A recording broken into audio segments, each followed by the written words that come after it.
part of the reason why you're notorious. They say you snitched on your gang, you wore a wire, you were an informant. Tell us about that. I didn't snitch on my gang. Then people are just ridiculous. They gotta change, say, oh. They were like, gee, do whatever the fuck you want to do. So I was like, fuck it. I'm setting his ass up. I don't blame her for what she did. I don't look at her as a rat. So all she do is get her get back. That's that Gemini in her.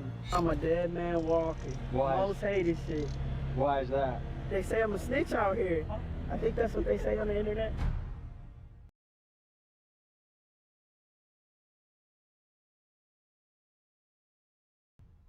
Today we dive into the controversial story of rapper and gangster Buddha G. Born into a hellish and abusive household where DCFS regularly paid visits to her home, at the age of 12, she took to the streets as a way to escape her home life. Eventually, she made her way into Chicago's Albany Park set of the Spanish Gangster Disciples, and she began to climb the ranks. In 2016, she became the first ever female gang chief in Chicago SGD history after a vote put her in charge of controlling the gang.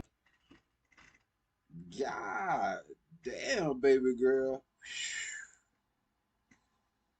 Palatine territory. However, she a big country motherfucker too. God damn. Making a career running the streets comes with risks, and she alleges that someone from her own gang wore a wire on her, and this got her locked away for 4 years. When she tried to tell her gang the truth about this betrayal, they didn't listen to her. So to get revenge, she decided to wear a wire on the very same person that wore a wire on her. Now, exiled from her own gang, she runs a renegade crew of other excommunicated gang members, ranging from BDs to Milwaukee Kings to maniacs. This, folks, is the story of Buddha G, the gang chief turned informant. Oh, shit, whole time I'm thinking that's a dude. That's a damn girl.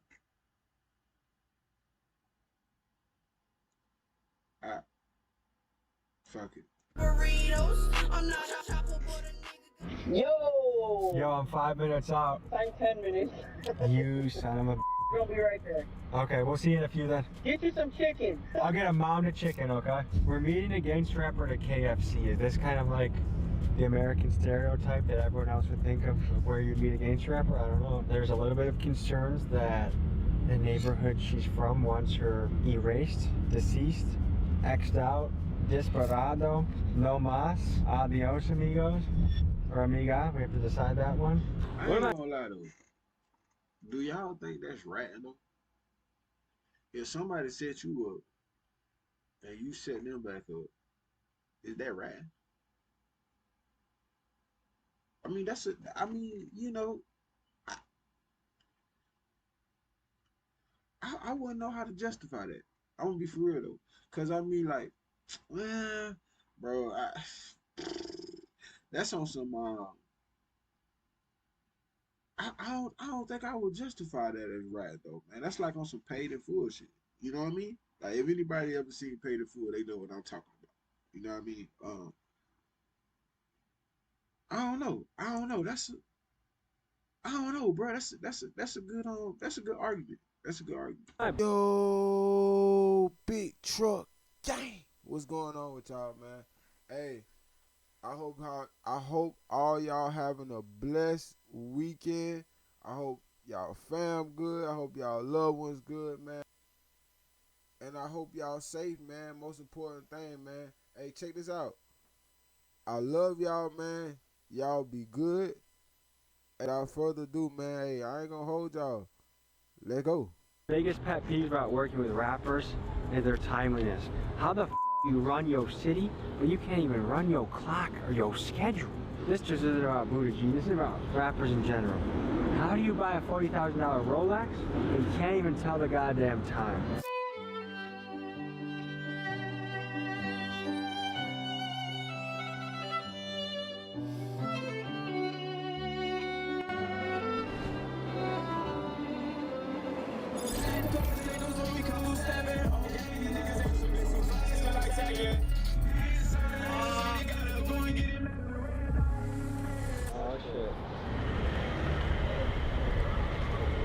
You guys keep tattoo shops busy, don't you? Wow, we doing some what's up, boss? How you doing? Nice to meet you. Why I thought the funeral. I'm already talking about my funeral. Why I thought the cemetery was right here. Where's it? It's down more, right? It might be. Yeah, it's the next light, I think. I believe it's the next light. Okay. Yeah, so if you want to just follow me. Let's do it. Alright. Bruh. The beard is crazy.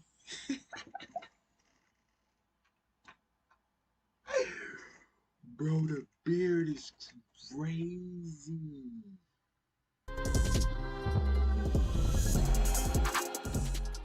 Of all places you could have met, why are you in a cemetery right Because now? I'm a dead man walking. Why is that? They say I'm a snitch out here. Confidential informant, I took down my whole gang. I think that's what they say on the internet. Did you take down your whole gang? No. I got my get back on a nigga that set me the f up. Am I a snitch, Lefty? He's one of the originals. That ass douche. Let's just say less. But Drake, y'all some lame ass. Once a big Fact. You're the first street guy that I've heard use the word douche before, and I like that. Oh yeah, bro, because you gotta, I'm half Puerto Rican, half white. You gotta use some hood in it. And you just got out of prison? 6 years. For a nigga that told. And they ain't touch him because they ass soft. It was a attempted murder at first and they dropped it down to aggravated with a firearm. Why'd you hypothetically, allegedly, get into a situation of attempted murder? I ain't no and I guess Buddy thought I was a what happened, Lefty? I believe he was blowing at us. Talking crazy. And somehow my brother hopped out. The man lost all his street cred. He snitched. My brother was one of the first loyal people from that neighborhood. Gave too much love and loyalty to people that didn't give two back. What's it like being out right now? Sometimes I'd rather be back.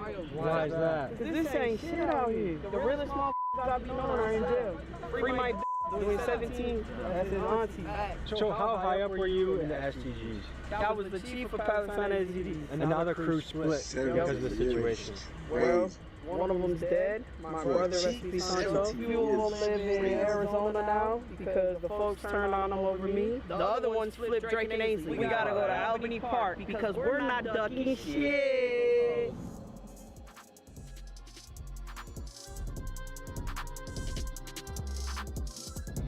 This gotta be quick because it's hot right here. The reason why I brought y'all to just anybody's neighborhood is because clearly I'm not ducking shit and I'll go wherever the f I want and I don't care. It is what the f it is. Strategically, is this a stupid move? Very! Why do it then? Flexing. But maybe we flex in another location that doesn't. We're gonna go in my neighborhood now. You're in active transition. Yes. When did you start that? About 6 or 7 years ago. What was it like being on testosterone? Great. Tell me That's why I about it. flex so hard. I'm not your average I can beat niggas though, so I guess it's working. And I'm trying to all the time, and you know I got more energy. You know what I'm saying? She said I'm trying Bigger than to his. all You the know what I'm time. saying? Are you trying to get a surgery? Nah. You think you're the first trans gang leader? Yes. Spanish gangster disciple, sir. Okay, tell me about those folks. They some hoes. Well, how long did you rock with them? Shit, 22 years. And what made you join them? My pops is an old school royal, and I hated that nigga, so I went straight to his op shit and turned out. And I was cool as I was locked in with rest in peace, G-Baby. So it sounds like you got some childhood trauma going on. A lot. Yeah. You hated your dad so much that you joined his rival hood. Yeah, that and the fact that I was cool with a few of them, so yeah. I got no love at home, looking at. I mean, give people a picture of what your childhood was like. It's horrible. How so? Shit, beat, starved, some more shit, all that shit. Your parents. Foster care, we'll get more into it when we get to my crib. To get to know Buddha better, we went to her house, a safe spot away from her enemies so we could actually sit down and talk to her without having to look over her Hey, shoulder. I bet her ass about that city though. You see where they went at, ain't? MTV Cribs. Oh God, no. This is the dining room. That's a cat. What's up, cat? What's up, cat? This is the living room. Oh, y'all gotta see my room. Currently, broke my bed. How did you do that? Don't ask questions about that. Trappy! You put graffiti on the wall? Sure did. Are you think you're gonna get your deposit back? Probably not. For everyone who wants to know where I got my beard from. This is medically prescribed? Yes. You injected it? Yep. Are you glad you did it, or is there any part of you that's like, no, I wouldn't take it back to shit. my assumption is that being trans in the hood is one of the hardest things to be. Being me, period, in the hood. Being a in the hood first was hard. Being a female in general. So I'm the only one in the history of Chicago that's ever had a hood. Meaning you ran a hood. Yes. How many people did you oversee? 20 at a time.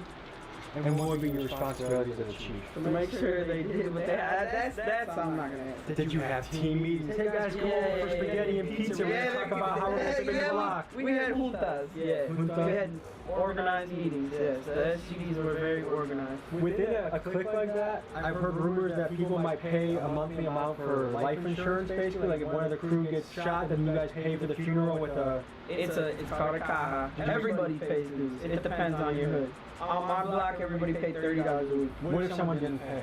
They got on the wall and got their ass beat. Stand like stand there, and if someone's someone's punching punching, you? over. So it's punching and Yeah, hitting? that's how I got in the game.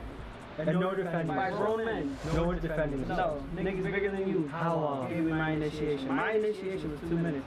So that's the one thing about the games I'm trying to understand. Hey, we want you on your team, but we're gonna beat the out of you first. It's to show how tough you are. I would guess it's easier that you're transitioning, you're becoming a man than if it was the roles reversed. I don't think that would even be allowed.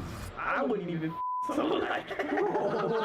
And that's being a hypocrite, I guess. Technically, I'm straight. Technically, you're straight. Technically. But you started off gay. Started off as a gay, yeah. Okay. Wouldn't you say the hood is one of the most homophobic places you can Yes, find? but it's crazy how many niggas that are undercover. I got homies that are locked up that tell me all the time, man, so-and-so's in the joint getting f***ed, so-and-so's in the joint so-and-so's this, so-and-so's that, but be the gangster niggas out in the street. What percentage of dudes in jail you think are having sauces? All of them. Probably like 80. I kind of doubt that number. Man, you better do your research on that one. If I ask your boy downstairs, you think they'll say that? Come on, let's go ask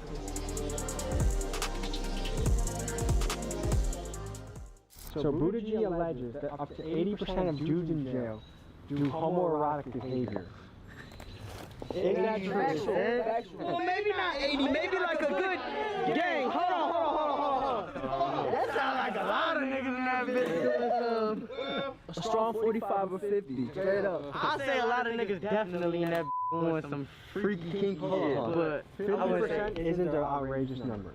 You think that's legit? I say about 65%. You were just there, you know. About 65%. Because there was trannies in there with titties, bro, and niggas was real life feeding these joints. The stats I was hearing about homosexuality in jail seemed insanely high, so I wanted to do some fact checking. However, these days it's hard to get statistics on purely gay activities because most studies lump everyone that is non-heterosexual under the big LGBT plus umbrella. But most reasonable studies conclude that in the general population, it's estimated that 3 to 5% of U.S. men are gay. According to the Bureau of Justice's 2016 National Inmate Survey, 7.4% of men report being gay or bisexual. However, let's ask ourselves the question, how many men truly feel comfortable documenting whether they are gay in jail? An article I found on prisonwriters.com entitled Gay for the Stay alleges that 50% of prison inmates go gay. The writer of the article, S. Buddy Hurst, alleges that prison code has a different way of looking at homosexuality, and it goes like this. Only the person performing the act is gay, but the person receiving it is still straight. I guess you could say it's a loophole to still get your rocks off when facing years without the warmth of a woman. With that being said, it's very hard to determine what the accurate stats on this subject are.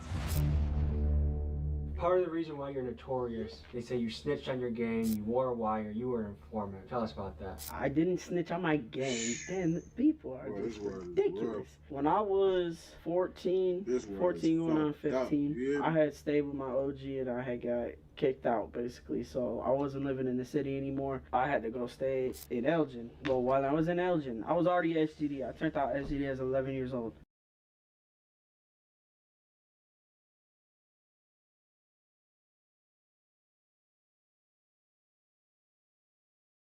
When I was in Elgin, the folks from the city were like, oh, click up with the Elgin SGDs, they're gonna take care of you at the BAM. Long story short, I was a shorty and I was a female. I was a so a lot of niggas didn't take me serious, and a lot of niggas were ready to send my ass off, and I was a hothead, so I was going. I linked up with the Elgin folks, and I was cool with this nigga named his name is and that would be the nigga I set up, tricked on, whatever the y'all want to call it, snaked out. That nigga used to sleep on my couch, used to eat my food, used to fucking do all types of shit. Then me and him started to fall off. He hit me up talking about, do I want to buy some pipes? I told him, hell yeah.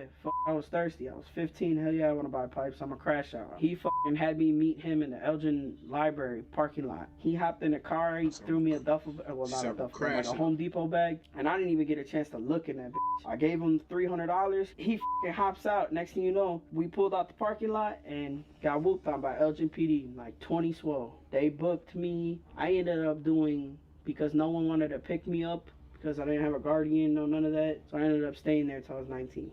4 years for a gun? Yes. For my Chicago people, for somebody who knows something about Chicago,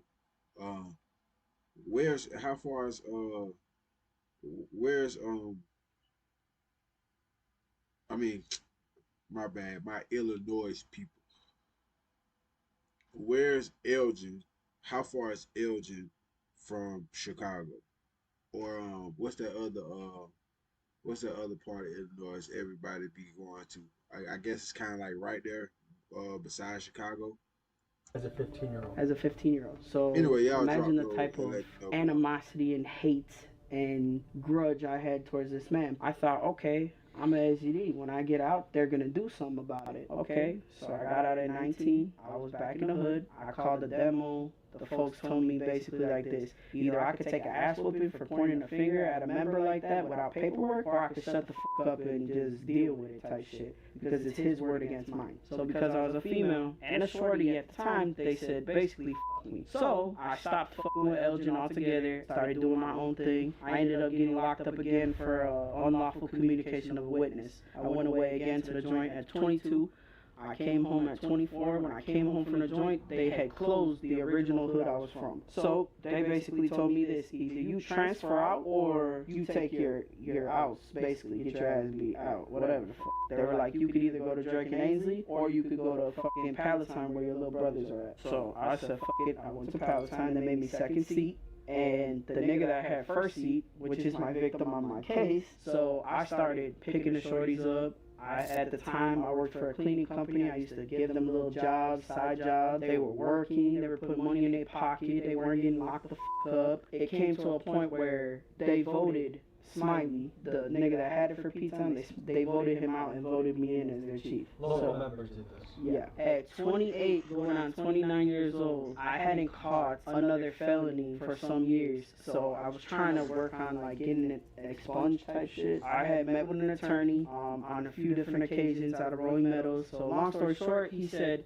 hey, come in, I want you to sign some papers. So I went, Kool-Aid was with me. We went to the office, and he's like, do you want to look over your old cases? So I was like, oh yeah, cool. So he gets to show me all types of shit. So I'm looking at everything, and I came across that case as a juvenile. He had all my juvenile shit there. He showed me, and it literally said that man's name in black and white, and it just triggered. It triggered that shit so bad that my ex at the time pulled out her phone and went to take a picture of it. He snatched the paperwork and said, I'm going to have to ask you to leave. For those of you not in the streets, you may be wondering what Buddha is talking about when she keeps referencing paperwork. Paperwork is the street's way of revealing things like who may have snitched or who may have lied about their time in prison. One bad piece of paperwork that reveals you are a snitch can completely ruin your reputation. For a historical example, look no further than Judas snitching on Jesus Christ, and for a modern-day street example, consider the stories of Tekashi 6ix9ine and Gunna. For someone wanting a career in the streets, paperwork is the last place they want to have their name appear. But is there ever an appropriate time to snitch? In Buddha's situation, which she is alleging is that after years of not knowing whether she was set up by someone in her own crew, she found out with certainty that she was, and that piece of paperwork is what caused her to take action and choose to be a snitch. I left, I got in the car,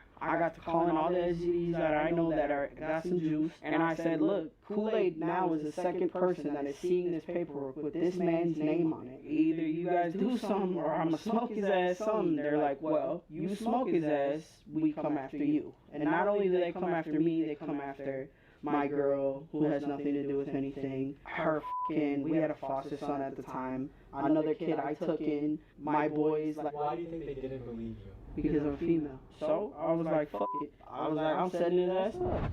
I don't blame her for what she did.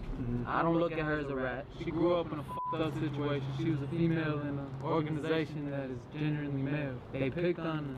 She don't want to admit it, but they tried to use her. They sent her up the river, they sent her up. And the ass motherfucker that set her up, the hood still honored her. So all she did was get her get back. That's that Gemini. And if you really know Buddha, she's one of the most loyal people you ever will meet.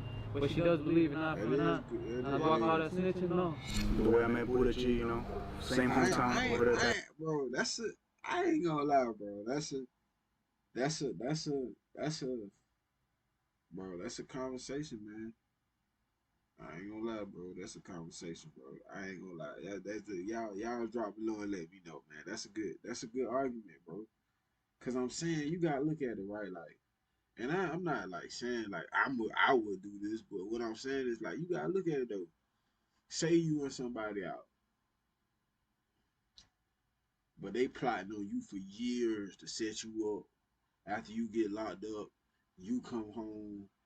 You know your shit gone. You saw their name on paperwork, exposing all type of shit you didn't even know. So year or two later, you finally get a chance to get your get back, and now it's time to come around. You want to get that same get back how they got on you. You want to set them up. You know what I'm saying? You want to make them feel what you had to feel for a year, 2, 3, 4, however many years, however many months. You know what I'm saying? I mean, it's a good argument, bro. It's a good argument.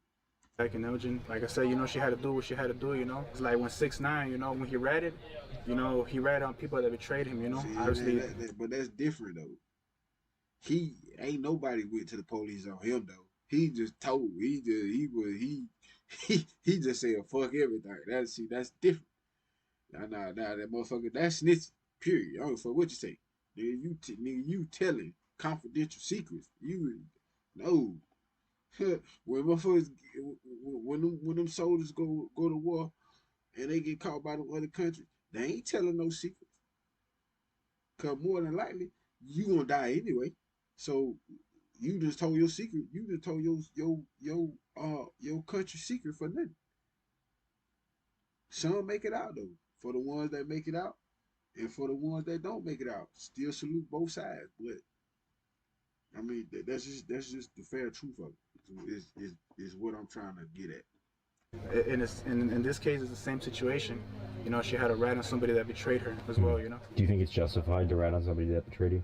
If that person didn't have your backs from day one, I'd say yeah. And like 2 days later, I was pulled over by the gang unit in Elgin. And they were like, hey, where's your boy Bone? Playing around with me, trolling, because they know what he fucking did. The same fucking officers, they basically told me they were looking for him. I said, what y'all want him for? They said, just a traffic warrant. I said, that's enough. Give me your card. I'm trying to talk. They said, can you get him for anything? Can you get him? I said, shit, let me see what I can do. It just so happened that one of his shorties hit up my little brother and said, hey, I got these pipes for sale. Woo, woo, do y'all want to buy any? I said, yeah, tell Bone, call me. And that's what I did. I wore a body cam. I hopped in a car with him. I bought a pipe off him, and I'm the only SGD he set up. He set up vice lords before. He set up foes. When he ended up getting his charge for this, he did no time. The state waived it. If you look public records, that man did absolutely no time for the shit that's all over the internet. So my life is fucked for me being spiteful, and he's fine. I wanted to be fair and get both sides of the story, so I had Buddha tell me who her ops were so I could message them on Facebook. I hit up 5 guys from the crew, but none of them got back to me, so their side of the story is left untold. Now, me, that everyone got in their head that I'm some big snitch, right? Okay, bond, $1.25 million. Yours. Mine. Did the state come and help me? No. The only reason I got it dropped down to aggravated battery with causing bodily harm with a deadly weapon, whatever the fuck, is because Smiley, my victim, was in Mexico and they couldn't get a hold of him. I wanted to explore how I ain't gonna lie. The body cam shit is crazy. Body cam is crazy. Now I can see like a little device or something. You know what I'm saying? I put it in the bag with the money or something. But the camera is crazy though.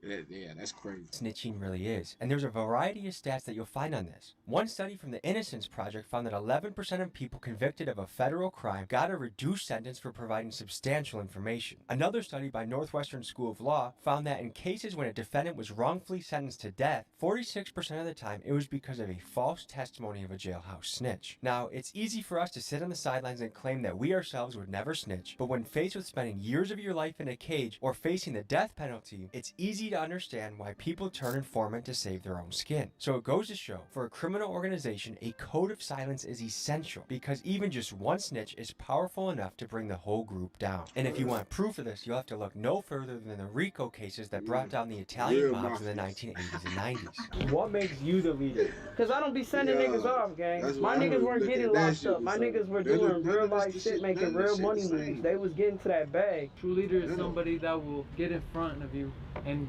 show you what to do. Not go tell you to go do something stupid. When I hung around Buddha for the first time, it was cool, all good vibes, real genuine, you know? And a lot of conversations me and Buddha have had, like, you could tell she's realer than most niggas out here, for sure.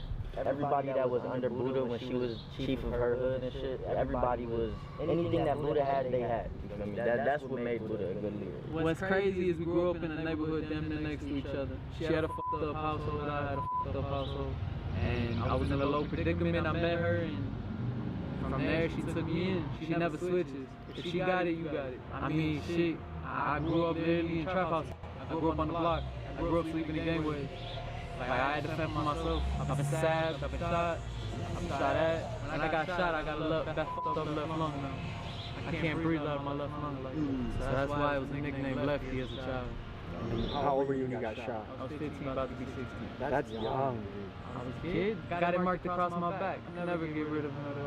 Where are you? Maniac Land Disciple from Rockland, Georgia. To be honest, my plan now is, bro, better with my family. I got my girlfriend that I call my wife. My stepson's mom, man. She was there for me through all my prison days. So I gotta give her the world. That's my everything. And I gotta make Buddha proud. Buddha said she wants me to do good. She said she wants me out the way, so I'm out the way. When people get pressure applied to them, when they're facing many years, they have offered to snitch, inform, and reduce their time, what percentage of guys you think will take that deal? I ain't gonna lie to you. A lot of people sit out here and they play this, I'm a real nigga and I never tell and this and that. But when you get put in that situation, some of the people that you would consider the realest niggas.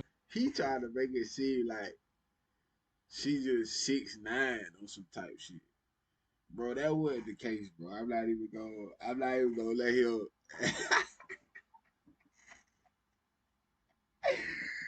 Hey, that's my boy, man. I'm not even gonna let him do that to her, doctor. She didn't just come out and just say, fuck it all and rat. No, she was set up. I don't want you killed. I'm just gonna play you ain't got me killed, but you told on me though. You got me locked in chains for like I say, however many months, however much time. So I mean, that's that. I don't know, bro. You ever met a fold under that pressure? You know, it all comes down to the circumstances and what they're gonna lose. Is it tough to be trans in the hood? He trying to like slay. Most niggas are accepting of females that are transitioning into guys. What about vice versa? You don't see many gay guys gangbanging. I'm not gonna lie. You don't see it. And if it's a guy transferring to become a girl, you definitely, there's like a 0% chance. I've never seen it in my life. Being trans in prison is a real hot button issue, particularly if it is a biological male entering a female prison. Given that Buddha G is currently in transition, I wanted to get his take on the controversial topic. A transgender, what do you think when a person with a goes to a female jail? I think that's a crock of shit. I think if they're gonna come to a female jail, they should be cutting that bitch off first. Because to be honest, all you have to do right now in a male joint is take hormones for 4 months. And I know this because all the transgenders in the joint, they go to like meetings with the wardens. And when you're a transgender, you're in a male facility, all you gotta do is take hormones for 4 months and they send you to... Who gives them the hormones? Healthcare. Medical. The prison medical. The prison medical. They see psychiatrists, they tell the psychiatrist, I feel like I've been a woman since birth. and they boom start them on fucking. And the prison, the jail pays for the hormones. The jail pays for the hormones, and not only the taxes do, and not only that, they pay for their gender affirming surgery now. Does that seem absurd that a guy that has killed and raped women says More than absurd. That is preposterous in the state of Illinois. You ought to be ashamed of yourselves. Any final thoughts you want to leave the people with? I just want everyone to know I'm not what social media says I am. You know, I mean, I really don't give a fuck what y'all think, but that whole snitching shit, it has really tarnished my street credibility. But to be honest, I'm not in the streets no more, so I really don't give a fuck. If you guys are gonna keep talking on the internet and trolling me how you're gonna kill me, just do it already. Like I'm not asking for death, but I mean I'm tired of the unknown. Like I told you. My impression of talking to your squad, talking to you, is that you take care of your people. You're a good leader. You care about them. So I would say, let's try and get you that rapper money. Like, share, subscribe. It's been a pleasure meeting you. Sure, bro. You're welcome here anytime. You know, I'm not gonna tell you where here is, but you could come to Casey's and get you some. So he can shoot the rest of the music video that he's working on. It'll coming soon. Illusionary Film. Yes, best cameraman out there. Me. Hey, shout out Illusionary Films for the connection, and also shout out his uncle. Shout out Uncle Joe. Hey, real honkies for life. Peace. Hey man.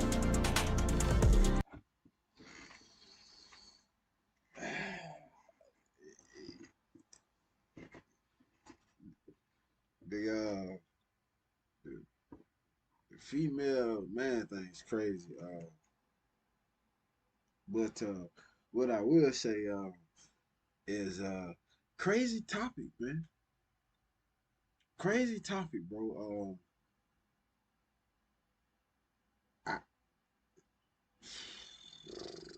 Y'all drop below, man. Let me know what y'all thought about that one, bro. I don't know, Big Truck, man. I'm gone, man. I'm out, bro.